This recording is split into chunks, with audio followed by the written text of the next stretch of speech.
প্রিয় ছাত্রছাত্রীবৃন্দ, তোমাদের অনেকের একটি দাবি ছিল যে এমডিসি সাবজেক্টটি সম্পর্কে বৈদ্যুতিন মাধ্যমে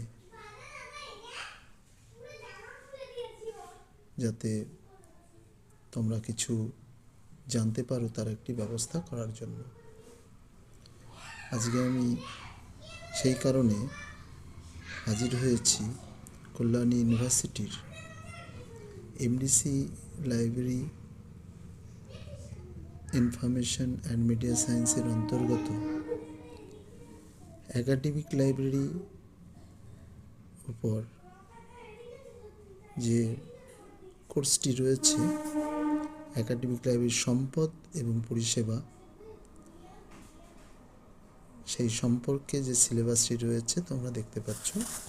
এই সিলেবাসের উপর নির্ভর করে তোমাদের 45 নম্বরের এমডিসি সাবজেক্টটি নির্দিষ্ট হয়েছে। এখানে 3টি মডিউল রয়েছে। ফার্স্ট মডিউলে রয়েছে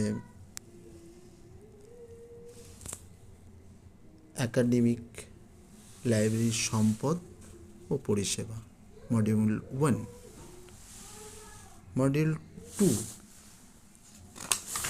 2তে রয়েছে ডিজিটাল তথ্য পুনরুদ্ধার এবং মডিউল 3তে রয়েছে রিসার্চ সাপোর্ট টুলস, অর্থাৎ গবেষণা উপযোগী উপাদান।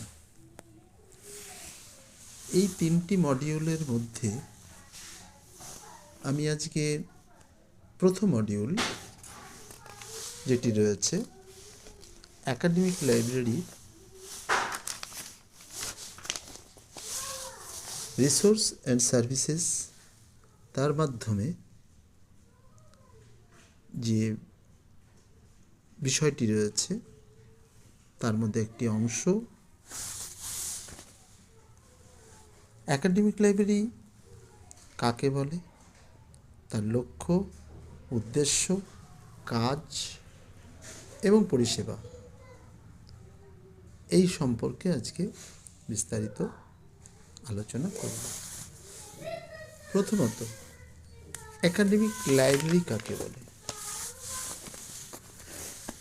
আমরা জানি